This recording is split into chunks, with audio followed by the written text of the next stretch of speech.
So we're here with Arnie Gunderson, Chief Engineer of Fairwinds Associates, and Arnie's here to talk to us a little bit about the current status of the Fukushima plant in Japan. So where does it sit now? Well, it's March 17th, and they have tried unsuccessfully to dump water on the reactor through helicopters. And then separately, though, they've also tried to shoot water in through the side. Most of those mitigators were unsuccessful. As I understand it, the hoses were forced to withdraw because they were getting too high a radiation exposure. Apparently on Unit 3 they were able to get some water in because they saw lots of steam going out. The steam is not a good sign. It means there's a hole in the containment and radiation is leaking out, and lots of radiation is leaking out. But yet, given the alternative, they have to get water in that core. The fuel pool on Unit 4 is still dry, and that would act like a giant X-ray machine. The site will be exposed to X-rays because the water in that fuel pool was designed to cool it down. How is this site currently being monitored for radiation? Well, there's three kinds of radiation. The first kind is gamma rays, and that's what the dosimeters use that the employees are wearing and that people in the public are reading. You know, a Geiger counter measures gamma rays. And they pass right through your clothing, they pass right through the protective clothing on these people, and that's the easiest form of radiation to measure. And at least for the people on site, it's the most damaging because it's such a high gamma ray background. The other two forms, though, are dangerous for other reasons. There's things called beta particles and alpha particles. And those can't pass through your skin.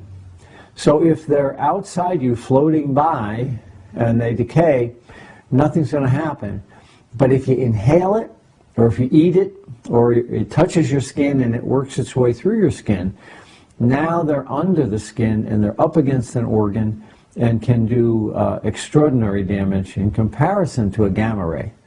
So the gamma rays are bad from the outside and you can't stop them. But when you see these guys in the bubble suits working in that environment with their respirators on, that's not designed to protect gamma rays. That's designed to keep them from breathing in the alpha and the beta particles. So we talk about the radioactive particles and the gamma rays. How would someone who's exposed to what? Is someone in the city of Tokyo potentially exposed to gamma rays or particles? When people in Tokyo have radiation detectors and they'll see peaks in gamma rays, and what that means is that a cloud of radioactive xenon and krypton has come over the city, and those gases emit gamma rays. But it's not measuring things like the cesium or the iodine or the strontium that also may be in that cloud. If it bumps up against the detector, those particles won't be measured because they can't get through the detector. But they are breathing them in, and so there is an inhalation exposure, and there could be, on their tongue or on their skin. That's why they're telling people to wash their clothes, and when you go outside, make sure you wash afterward.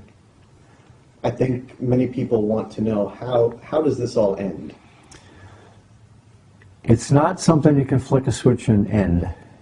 These reactors will be radioactive and hot, physically hot, for years. So when they squirt water in, steam is going to come out because now the containment has a hole in it. And that steam is also going to carry radioactivity because the fuel is damaged. So when they turn on the pumps and begin to cool this reactor, if they can, that will be an important step forward, but it's not going to stop the radiation from coming out. The hole in that containment will continue to leak radiation until they fix the hole, and I have no clue how you do that. Well, what is it going to take, Arnie Gunderson, to clean this all up? I think the best example is Chernobyl. Chernobyl is not cleaned up, but what they did was they put a concrete building around the concrete building. They call it a sarcophagus. And it's designed to stay there for tens, if not hundreds of years to prevent this radiation from going anywhere else. That could easily be, for a site like this, tens of billions of dollars with a B. Ultimately, it will, a clean nuclear plant like Oyster Creek or Vermont Yankee or Pilgrim costs about $750 million to clean up.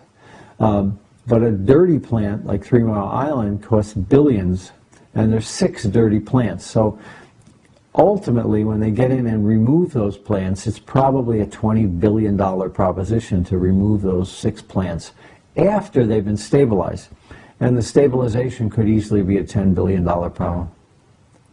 All right. Ernie Gunderson, Fairwinds Associates, thank you. You're welcome.